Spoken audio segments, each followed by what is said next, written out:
This is Walt Disney World Today. Give us 5 minutes and we'll give you the world.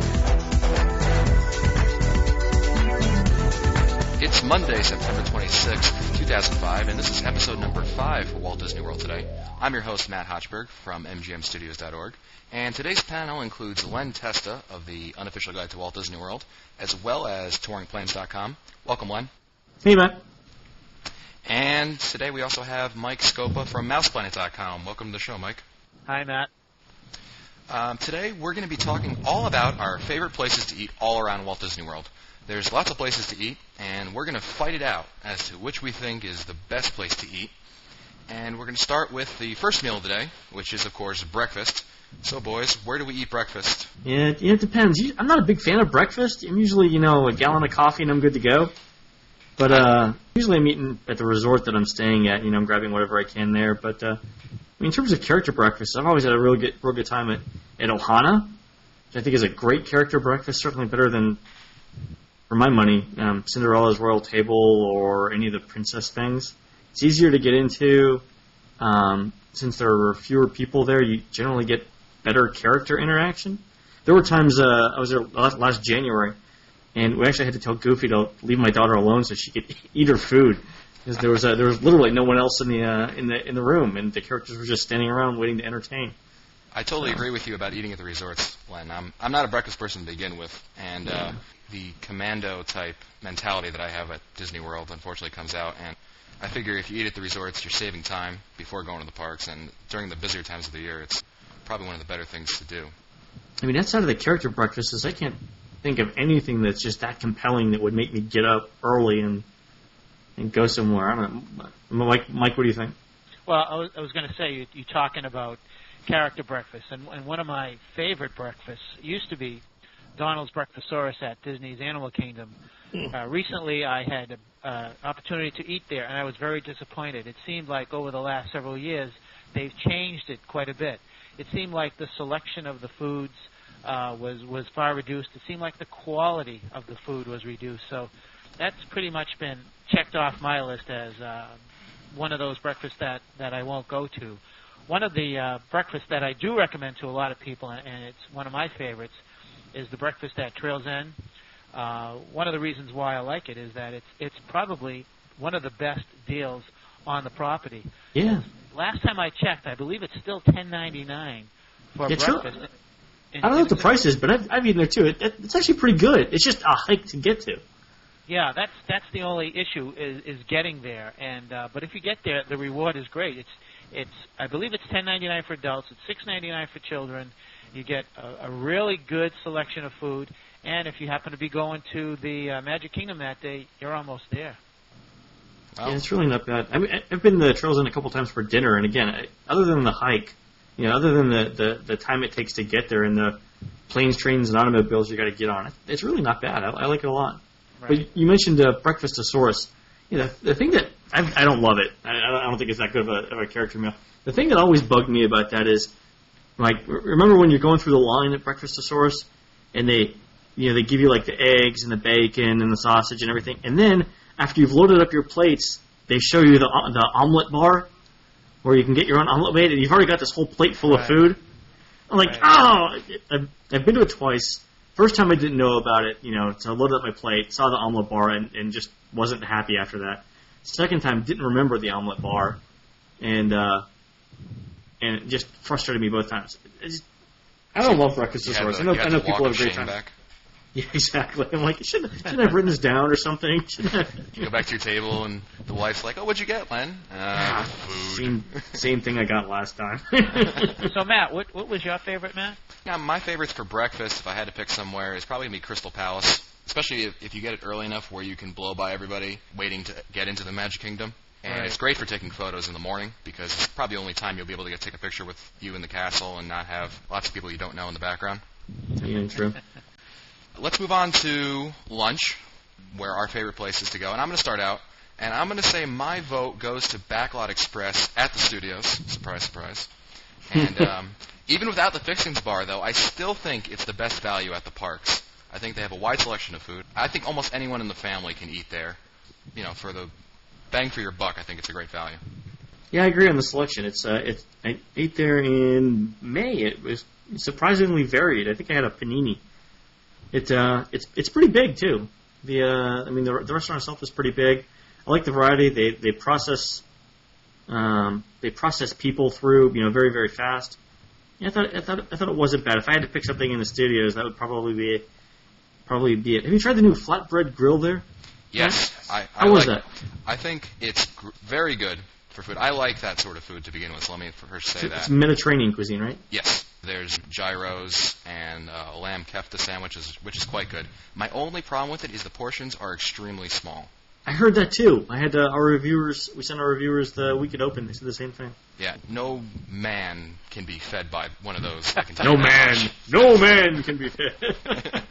But it's very good. But you'll have to order. You should order 2 entrees. Give me a steak sandwich and a steak sandwich. Wow. What's your vote for, Len? For lunch it depends really. I like lunch more than I like dinner. At the Magic Kingdom, I really like the noodle station.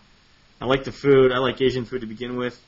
I like the variety there. If I have to eat another burger at Pecos Bills, I don't know if I'll be able to do it.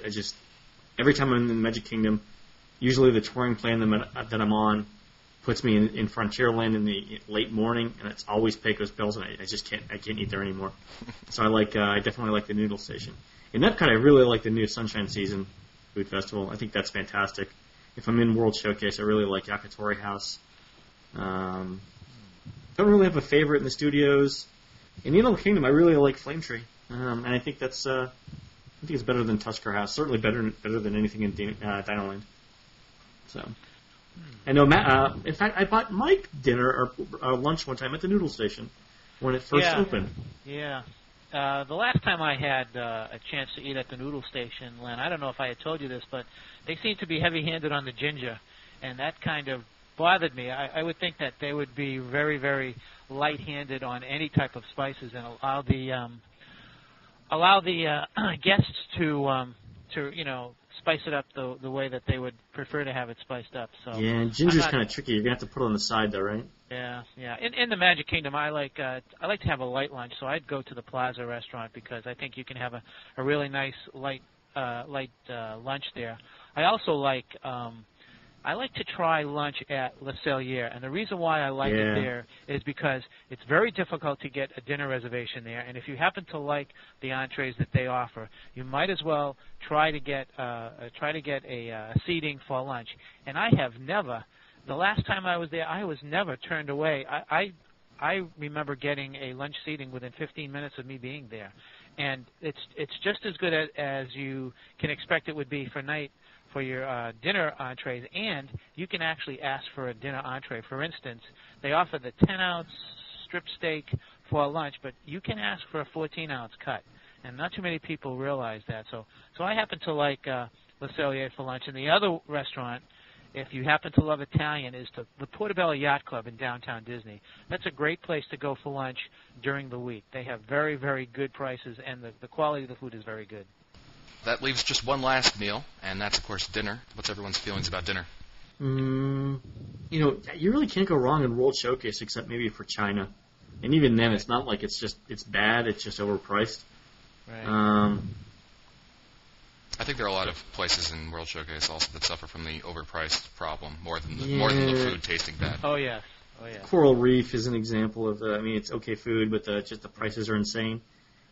I like Le Cellier. I know everyone else. It's a common answer, but I really like Le Cellier, both as a default restaurant, and then the menu changes so often. I'm not that impressed with teppanyaki, Mitsukoshi teppanyaki. Everybody likes it. I've got better Japanese restaurants here in Greensboro, North Carolina, which is certainly not a metropolis of Japanese cuisine. I don't think the service there is particularly good. Right. I don't really love it. I like Beer Garden. I think it's a good value. But also, the thing with Epcot, you're so close to the Epcot resorts, so it's nothing to hop on down to like the Yachtsman Steakhouse, which I really like for dinner too, or somewhere on the boardwalk. Yeah, I like Spoodles on the boardwalk. Yeah, Spoodles is good too. What about you, Mike? Well, if I'm thinking dinner, if I happen to be near the Magic Kingdom, I'm thinking a very, very good steak or maybe even teriyaki steak, I'm going to go to the Concourse Steakhouse for steak, or I'm going to go to Kona's in the Polynesian for teriyaki.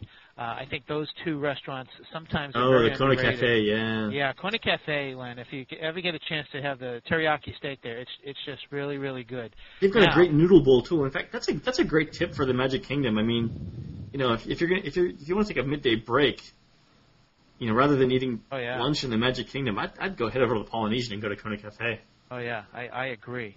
Now, I talked about Breakfastosaurus going down in the quality of their food, but there's a restaurant in one of the parks that I think has really gone up in quality of food, and that's Hollywood and Vine at the studios. I particularly think that restaurant is very underrated, and I would recommend everybody to try that the next time they happen to be in Orlando, because I think you'd be surprised at the selection. If you're into salmon, if you're into any kind of salads and stuff, I really think that Hollywood and Vine is a very, very underrated restaurant. So that's another restaurant that I always look for to eat at least once or twice when I'm down there. Absolutely. I agree with the Hollywood and Vine. I think it's a great place. Now that the characters are gone, it's really easy to get a reservation as well. It's actually in the, if you look at the 2006 unofficial guide, it's like in the top 4 for reader satisfaction, which is odd because it's the only buffet. Well, of course, with all those great places to eat, there are just a few where we wouldn't even go if we were paid to go there. Which of these delectable places do we love to avoid? How much time do we have? I'll name one, only because not that many people go there, so I'm not going to risk offending that many people. If Bob was paying me to go, I would not go back to Spirit of Aloha Dining, the luau at the Polynesian, ever again. I saw it once. It was 2 hours and 15 minutes. It was the food was just. The food illustrates how hard it must be to cook for 600 people at a time, because it was just bad. Everything bad. Cold, fatty, anything you don't want in a meal. The thing that amazes me, though, is how you screw up alcohol, fire, and semi-naked people for entertainment. I mean, how do you... It boggles the mind that Disney can't come up with something better there. Either for the dancers look great. I mean, they're all easy to look at. It's just the show itself drags on. The food's not that good. It's got to be near $60 a pop. It's just a complete waste of time, which is a shame because they could do so much better. What about you, Mike? Well, I think Len hit a nerve with me. I really have a problem when I think that the restaurant is overpricing their food. I think that one restaurant in particular. I think you agree with me, Len, is Coral Reef at Future World. Yeah, the food's getting better, but still, I mean, it's ungodly. Yeah, it's really overpriced, and I'm particular about seafood anyway. So that's one restaurant that I just would stay away from.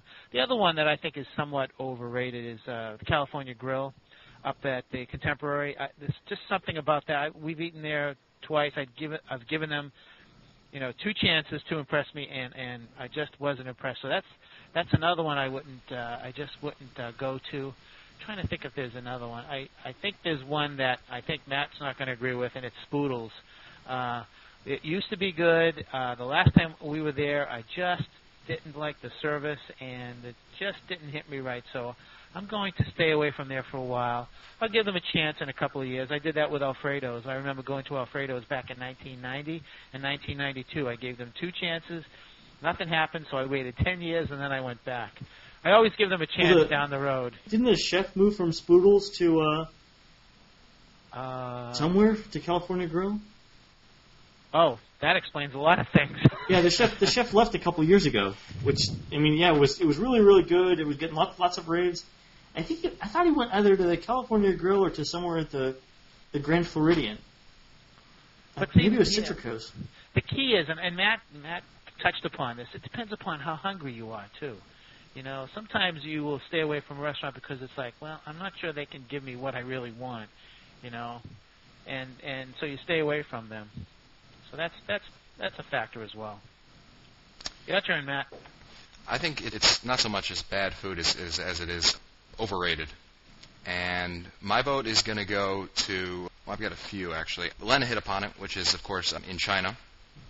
full service. I think it's expensive there Yeah, for I mean, Chinese. It's Chinese food. I mean, Yeah. you know, and it's it's $25 Chinese food too. I mean, that's yeah, I you mean, know. it's second to burgers in America really now. You talking Nine Dragons, Matt? Yes. Yeah. Yes, I agree with you on that. And I don't see the appeal very much of Italy, of Alfredo's. Right. You really got to stick to the appetizers there because I think the entrees are just average. Yeah, I like the appetizers are light, and they rolled out a new menu that was supposed to be lighter and more carb conscious a couple of years back. I just don't see it. I think the appetizers are a better choice. Yeah. Well, there's good and bad everywhere in Walt Disney World. Just our opinion. Yeah, right. But I guess we If won't we be wake up tomorrow and see all of our prior to seating reservations canceled or ADRs canceled. Well, that's it for us today. This has been episode 5 of Walt Disney World Today. Be sure to visit the Walt Disney World Today website at www.wdwtoday.com for all the show notes, as well as the ability to send us your comments about this podcast. As always, you can look for our new shows on Mondays and Fridays of every week. For Len Testa, Mike Scopa, and the not here, Mike Newell, I'm Matt Hochberg. We'll see you next